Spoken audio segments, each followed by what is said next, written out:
Don't worry, I'll save your progress, always, even your mistakes. This game is a homage to...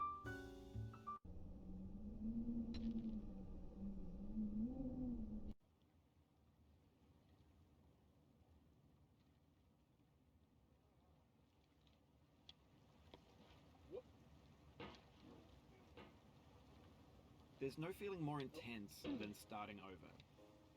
If you deleted your homework the day before it was due, as I have, or if you left your wallet at home and you have to go back after spending an hour in the commute. If you won some money at the casino and then put all your winnings on red but it came up black. If you got your best shirt dry cleaned before a wedding and then immediately dropped food on it. If you won an argument with a friend and then later discovered that they just returned to their original view. Starting over is harder than starting up. If you're not ready for that, like if you've already had a bad day, then what you're about to go through might be too much. Feel free to go away and come back. I'll be here. Alright, thanks for coming with me on this trip. I'll understand if you have to take a break at any point.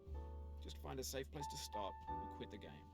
And don't worry, I'll save your progress, always, even your mistakes.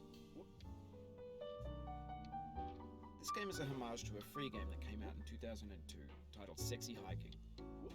The author of that game was Jazuo, a mysterious Czech designer who was known at the time as the father of B games. And B games are rough assemblages of found objects. Designers slap them together very quickly and freely, and they're often too rough and unfriendly to gain much of a following. They're built more for the joy of building them than as polished products. In a certain way, Sexy Hiking is the perfect embodiment of a B game. It's built almost entirely out of found and recycled parts, and it's one of the most unusual and unfriendly games of its time. In it, your task is simply to drag yourself up a mountain with a hammer. And that act of climbing, in the digital world or in real life, has certain essential properties that give the game its flavor. No amount of forward progress is guaranteed. Some cliffs are too sheer or too slippery. And the player is constantly, unremittingly in danger of falling and losing everything. Anyway, when you start Sexy Hiking, you're standing next to this dead tree that blocks the way to the entire rest of the game. It might take you an hour to get over that tree, and a lot of people never got past it. You prod and you poke at it, exploring the limits of your reach and your strength, trying to find a way up and over. And there's a sense of truth in that lack of compromise. Most obstacles in video game worlds are fake. You can be completely confident in your ability to get through them once you have the correct method or the correct equipment or just by spending enough time.